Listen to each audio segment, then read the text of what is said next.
যারা যারা বার্ধক্য ভাতা পাচ্ছেন তাদের জন্য কিন্তু খুশির খবর আজকের ভিডিওতে। নতুন বার্ধক্য ভাতা অনেকেরই অ্যাকাউন্টে কিন্তু ঢুকে গিয়েছে। আর কাদের অ্যাকাউন্টে ঢোকে না, যারা পুরনো বার্ধক্য ভাতা পাচ্ছেন, দীর্ঘদিন ধরে বার্ধক্য ভাতা পেয়ে আসছেন, তাদের কিন্তু ঢোকেনি। আর কিছু কিছু জেলাতে, যেমন পূর্ব বর্ধমান, দক্ষিণ চব্বিশ পরগনা, বাঁকুড়া, এই কয়েকটি এবং হুগলির কিছু অংশ, এই কয়েকটি জেলাতে খবর আছে যে তাদের বার্ধক্য ভাতার টাকা ঢুকে গেছে। গত 2 মাস অর্থাৎ নভেম্বর এবং ডিসেম্বর 2 মাসের বার্ধক্য ভাতার টাকা কিন্তু বাকি ছিল। আর আপনাদের জন্য খুশির খবর আজকে এটাই যে 1 মাসের টাকা ঢুকেছে। মানে 2 মাসের টাকা ঢোকার কথা ছিল, ডিসেম্বর মাসের শেষ সপ্তাহে বার্ধক্য ভাতার টাকার কিন্তু পেমেন্ট দেওয়া শুরু হলো। 2000 টাকা ঢোকার কথা, কারণ নভেম্বর প্লাস ডিসেম্বর 2 মাসের টাকা বাকি ছিল, না ঢুকে অনলি 1 মাসের টাকা ঢুকেছে। মানে অনলি 1000 টাকা করে পেয়েছেন। তো কবে বাকি টাকাটা পাবেন সেই বিষয়ে কিন্তু এখনো পর্যন্ত কোনো আপডেট খবর পাইনি। তো যাই হোক, ভেবেছিলাম যে এই ডিসেম্বর মাসে হয়তো আর বার্ধক্য ভাতা ঢুকবে না, কিন্তু যাই হোক 1 মাস করে টাকা কিন্তু অলরেডি দিয়ে দিয়েছে। এবার আপনাদের অপেক্ষা করতে হবে জানুয়ারি মাসের বার্ধক্য ভাতা পেমেন্টের জন্য। তবে আমার মনে হয় যারা যারা এই মাসে 1000 টাকা করে বার্ধক্য ভাতা পেলেন, তাদের 1000 টাকা করে আর বাকি থাকলো, তারা কিন্তু প্রত্যেকে জানুয়ারি মাসে আপডেট টাকা পেয়ে যাবেন। কারণ এই ডিসেম্বরে কিন্তু সরকার একটু চাপে ছিল, সেই জন্য মনে হয় পেমেন্ট দিতে এতটা লেট করলো। কোনোবারে কিন্তু এতটা লেট হয় না, কারণ বার্ধক্য ভাতার পেমেন্ট দেওয়া হয় 10 তারিখ থেকে 15 তারিখের মধ্যে। তাই যে সমস্ত বন্ধুরা যারা আবেদন করেছিলেন বার্ধক্য ভাতার নতুন একদম ফ্রেশ, তারা কিন্তু আপ টু ডেট মাস ওয়াইজ টাকা পেয়ে গেছেন। মানে নতুন যাদের এইমাত্র চালু হয়েছে কিছুদিন আগে, বা 24 সালের প্রথমের দিকে যারা আবেদন করেছিলেন, যাদের বার্ধক্য ভাতাগুলো চালু হয়েছে, তাদের কিন্তু প্রত্যেক মাসেই টাকা পেমেন্ট হয়ে গেছে। অলরেডি ডিসেম্বর মাসেরও টাকা ঢুকে গেছে। শুধু আটকে ছিল পুরানোদের, তাদেরও কিন্তু ক্লিয়ার হয়ে গেল 1 মাসের। মানে নভেম্বর মাস পর্যন্ত আমরা ধরে নিচ্ছি ক্লিয়ার হয়ে গেল। বাকি থাকলো ডিসেম্বর মাসের পেমেন্টটা। তো জানুয়ারিতে গিয়ে আপনারা কিন্তু ডিসেম্বর প্লাস জানুয়ারি অবশ্যই 2 মাসের টাকা পেতে পারেন, যদি এখনো পর্যন্ত সরকারের তরফ থেকে কোনো ঘোষণা করা হয়নি।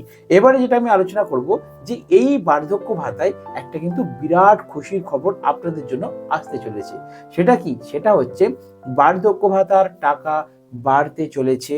পাশাপাশি নতুন 50,000 যেই নামগুলো ভেরিফিকেশন কমপ্লিট করা ছিল, সেই 50,000 নতুন বার্ধক্য ভাতাদের টাকা কিন্তু দেওয়া শুরু হবে জানুয়ারি 2025 সাল থেকে। হ্যাঁ বন্ধুরা, ঠিকই শুনছেন কথাটি। কারণ নতুন যারা আবেদন করেছিলেন তাদের ভেরিফিকেশন কমপ্লিট। মুখ্যমন্ত্রী মমতা বন্দ্যোপাধ্যায় 21 জুলাই সভামঞ্চ থেকে ঘোষণা করেছিলেন যে 24 সালের ডিসেম্বর মাসে নতুনদের বার্ধক্য ভাতা দেওয়া হবে। হ্যাঁ, কিন্তু নতুনদের কিন্তু টাকা দেওয়া হয়নি। তাই তাদের টাকা আশা করা যাচ্ছে যে জানুয়ারি মাস থেকে কিন্তু চালু হয়ে যাবে। লক্ষ্মীর ভান্ডারের নতুন লক্ষ্মীর ভান্ডার 2 লক্ষ মহিলাদের, 2 লক্ষ সামথিং, 2 লক্ষ প্লাস মহিলাদের টাকায় কিন্তু দেওয়া হয়েছে। তাই বার্ধক্য ভাতা যেহেতু ডিসেম্বর মাসে দেওয়া হলো না নতুনদের, সেহেতু আশা করা যাচ্ছে জানুয়ারি মাসের প্রথম সপ্তাহে অর্থাৎ 1 তারিখ থেকে 3 তারিখ এর মধ্যে লক্ষ্মী ভান্ডার টাকা দেওয়া হয়, এবং 5 তারিখ থেকে 10 তারিখের মধ্যে আপনাদের বার্ধক্য ভাতার টাকা কিন্তু অ্যালট করা হয়। জানুয়ারি মাসের 5 তারিখ থেকে 10 তারিখের মধ্যে পুরানো যারা যারা বাকি রইল, অর্থাৎ ডিসেম্বর প্লাস জানুয়ারি 2 মাসের টাকা একসাথে পাবেন। যারা যারা নতুন বার্ধক্য ভাতা পাচ্ছেন তারা 1 মাসের 1000 টাকা পাবেন, এবং যাদের যাদের লিস্টের নাম আছে আশা করা যাচ্ছে তাদেরও কিন্তু নতুন 50,000 অন্তত এই জানুয়ারি মাস থেকে 2025 সালের সংযোগ করা হবে। তো যাই হোক, যদি কোনো আপডেট খবর পাই আমি অবশ্যই আপনাদেরকে কিন্তু ভিডিও বানিয়ে শেয়ার করব। তো সর্বশেষ আপনাদের জন্য, দাদু ঠাকুমাদের জন্য একটা টিপস দিয়ে রাখি যে যাদের যাদের হলো না, যে সমস্ত দাদু ঠাকুমাদের বার্ধক্য ভাতা এবারে চালু হলো না বা অ্যাপ্রুভ হলো না, তারা তাহলে কি করবেন? তো তাদের জন্য এটাই বলবো যে আপনারা দাদু ঠাকুমারা একটু অপেক্ষা করুন। আপনাদের এতদিন যখন রিজেক্ট হয়ে গেছে, এতদিন আপনারা বারবার আবেদন করা সত্ত্বেও যেহেতু বার্ধক্য ভাতার টাকা পাননি, সেহেতু আপনাদের এবারে আমি একটা কথাই বলবো, এই আপনাদের শেষ চান্স। আপনারা সব ভুলে নতুন করে, আমি কথা দিচ্ছি, নতুন করে আপনারা দুয়ারে সরকার ক্যাম্পে আবার ডকুমেন্ট জমা দিন। ঠিক আছে, দুয়ারে সরকার আপনার রাজ্যে হচ্ছে, আপনার জেলায় হচ্ছে না, তো কোনো অসুবিধা নেই। আপনি জানুয়ারি মাসে ফ্রেশ ভাবে সমস্ত ডকুমেন্টস নিয়ে আপনার হয় পঞ্চায়েত নয় মিউনিসিপ্যালিটি, আপনি আপনার নিকটবর্তী অফিসে যান এবং সঠিক তথ্য নিয়ে সঠিক ডকুমেন্টস নিয়ে যেভাবে জমা দিয়েছিলেন আপনারা আশা করি জানেন। তো সঠিক ডকুমেন্টস নিয়ে আপনারা পুনরায় আবার আবেদন করুন। আশা করা যায় আপনাদের এবারে কিন্তু আবেদনটি মঞ্জুর করে দেওয়া হবে, কারণ জানুয়ারি থেকে নতুন রুলস চালু হচ্ছে। আর তার পাশাপাশি বলি যে এই বার্ধক্য ভাতার টাকা কিন্তু বাড়তে পারে। আরেকটা কথা বলি, দুয়ারে সরকার ক্যাম্প আপনারা হয়তো ভাবছেন কবে থেকে চালু হবে। মুখ্যমন্ত্রী মমতা বন্দ্যোপাধ্যায় বলেছিলেন এটাও যে ডিসেম্বর মাসে দুয়ারে সরকার ক্যাম্প হবে, কিন্তু হয়তো কাজের চাপে কারণ নতুন লক্ষ্মীর ভান্ডারটা অ্যালট করতেই কিন্তু সারা মাস লেগে গেছে। প্রায় 2 লক্ষ প্লাস লক্ষ্মী ভান্ডার নতুন অ্যাপ্রুভ করা হয়েছে, তো সেই কাজের চাপে হয়তো করা হয়নি।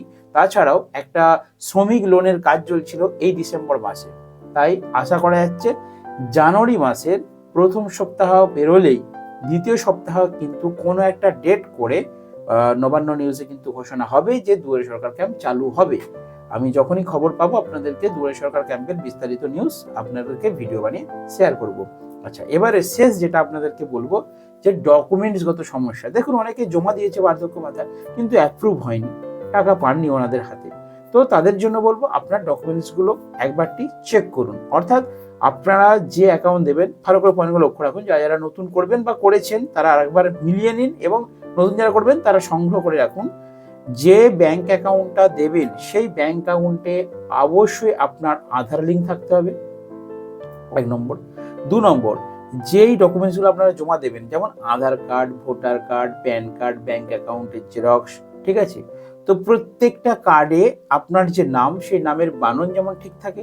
3 নম্বর, বার্ধক্য ভাতা চালু হয় ডেট অফ বার্থ ধরে, অর্থাৎ আপনার 60 বছর কমপ্লিট হয়েছে কিনা, এটা হচ্ছে মেন ফ্যাক্টর। তো আপনারা যে ডকুমেন্টসগুলো জমা করবেন দেখে নেবেন রেশন কার্ড, প্যান কার্ড, আধার কার্ড, ভোটার কার্ড, এই 4টেতে আপনাদের ডেট অফ বার্থ মানে জন্ম তারিখটা একদম ঠিক আছে কিনা। 4টে ডেট যেমন ঠিক থাকে, এবং হিসাব করে দেখে নেবেন যেমন 60 বছর আপনাদের কমপ্লিট হয়। তো আশা করি বন্ধুরা বুঝতে পেরেছেন, এবং দাদু ঠাকুমারা বাড়ি থাকলে ওনাদেরকে একটু শেয়ার করে দেবেন।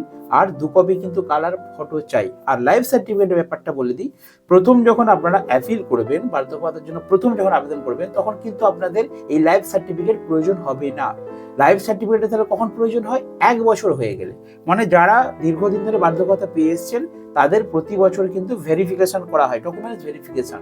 অর্থাৎ পঞ্চায়েত থেকে বা মিউনিসিপ্যালিটিতে লোক গিয়ে আপনার বাড়িতে গিয়ে ভেরিফিকেশন করে যে আপনি বেঁচে আছেন নাকি মারা গেছেন, নাকি আপনার গ্রামে বাস করছেন, নাকি অন্যত্র কোথাও চলে গেছেন।